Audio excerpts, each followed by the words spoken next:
alam niyo ba yung Republic Act 7581 or yung Price Act na tinatawag natin? Ito yung may kapangyarihan ng ating Pangulo na magkaroon ng price ceiling. Na masabi niya na hanggang dito lang kayo at kausapin niya. Ginamit niya ni GMA. Exactly. So, dito ako nagtataka, bakit hindi niya to gamitin now? Na pwede niya sabihin, may crisis tayo ngayon sa gasolina. Ceiling sa 50. Oo.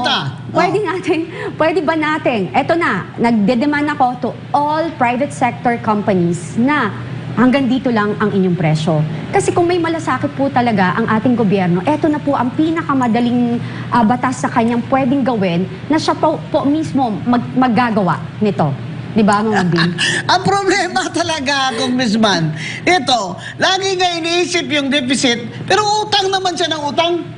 Di ba? Yung ADB niya na utang. I don't think there's any easy solution. For example, if the government wants to subsidize the price of gasoline, then there will be shortages or there will be a deficit. Yeah. The only real way to solve it is if they just start saving money. But there has yet to be any master plan from the government on how we will impose austerity measures.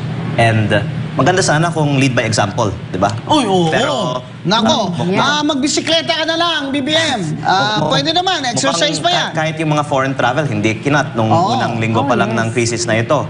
Tapos yung ASEAN Summit, hindi pa naman po sila Tsaka ikat yung MOE nyo. Ano yung suggestion mo? Ikat nila yung MOE nila. 150 billion nga yung non-essential nilang MOE sa kanilang own definition. Pero meron din 11.6 billion confidential funds. Yun. Na nasa kanilang mga ahensya pa. Largest of which is nasa OP. Meron din 2.46 billion sa Presidential Communications Office under Yusek Claire Castro. Kano? 2.46 billion pesos. Nako, Yusek ha? Ang daming palang datong dyan ha? Actually, ang dami din pang ibang mga funds na hindi nasa GAA, kung hindi nasa mga GOCCs under the Office of the President. Ang sinasabi daw, ang PCSO, ang isang pinanggagalingan din ng pondo para sa mga social media operations ng administrasyon, kung pwedeng likumin na lang lahat ng mga kita ng mga GOCCs na to kaysa ibigay sa mga social media trolls, pwede sanang gamitin pang ayuda sa mga tricycle driver. Social media trolls, 50 million, hinahanap pa ni Secretary Dave Gomez hanggang ngayon. Ba't di mo mahanap? Isang taong ka na naghahanap dyan. Ano ba talaga, Dave? Sa totoo lang, ayaw mo naman mahanap eh. Kasi mga bata-bata mo rin yung mga kumuha dyan. Balikan natin, Mama Bing, yung sinabi ni Kong Lian na yung Asian Summit, we don't need it now. Gusto naman magpapapel ni BBM, di ba? Pero talagang pwede naman yan kansilahin because of the crisis. Ang ayaw talaga dito kay BBM, walang political will eh. Puro ka exercise, wala kang political will. Tatay mo nag-martial law, sumobra ang political will. Ikaw naman, napakakunat mo sa political will.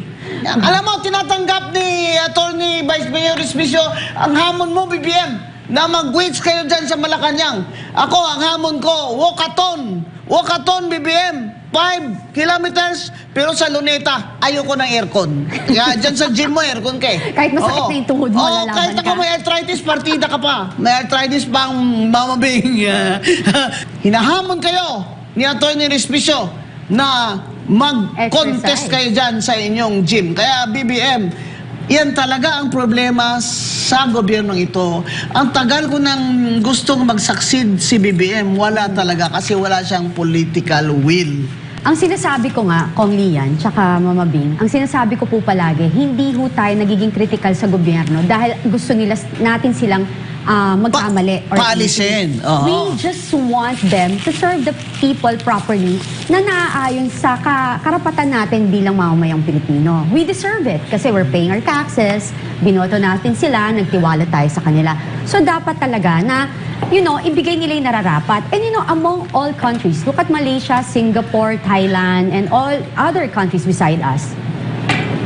Ang lahat tayo, we have everything. We have, meron tayong minerals, meron tayong yamang dagat, right? Tama ba yun? Sa Tagalog, yamang dagat. Then we also have like flatlands na mga pwede tayong magtanim. Tayo nagturo sa Thailand na magtanim, gumawa ng rice, rice production. Yun, rice production. Hirap sa Tagalog minsan. So anyway, then, ang Malaysia, maliit na lugar. Pero ang ganda ng growth nila, no? Then ngayon, naiwanan na tayo ng Cambodia. Oh, kasi ang Hindi corruption, Kati, Diba? sa corruption kasi, sa corruption index, nandun naman tayo sa halos salutatorian. Kaya ganyan. Tingnan nyo yung isang index ng risk, high-risk countries na 15 according to the Asian Development Bank. Number 4 ang Pilipinas dyan. Ayan, number 4. Highest honors ka na naman, BBM, sa at-risk. Di naman kasama mo dyan, Nepal, Sri Lanka. Noon, tinatawanan mo lang yan eh.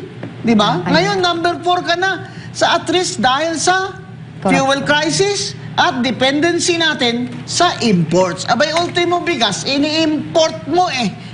Tapos ngayon, sungka si Martin Luther King Romualdez ng bigas doon. 20 pesos daw yun.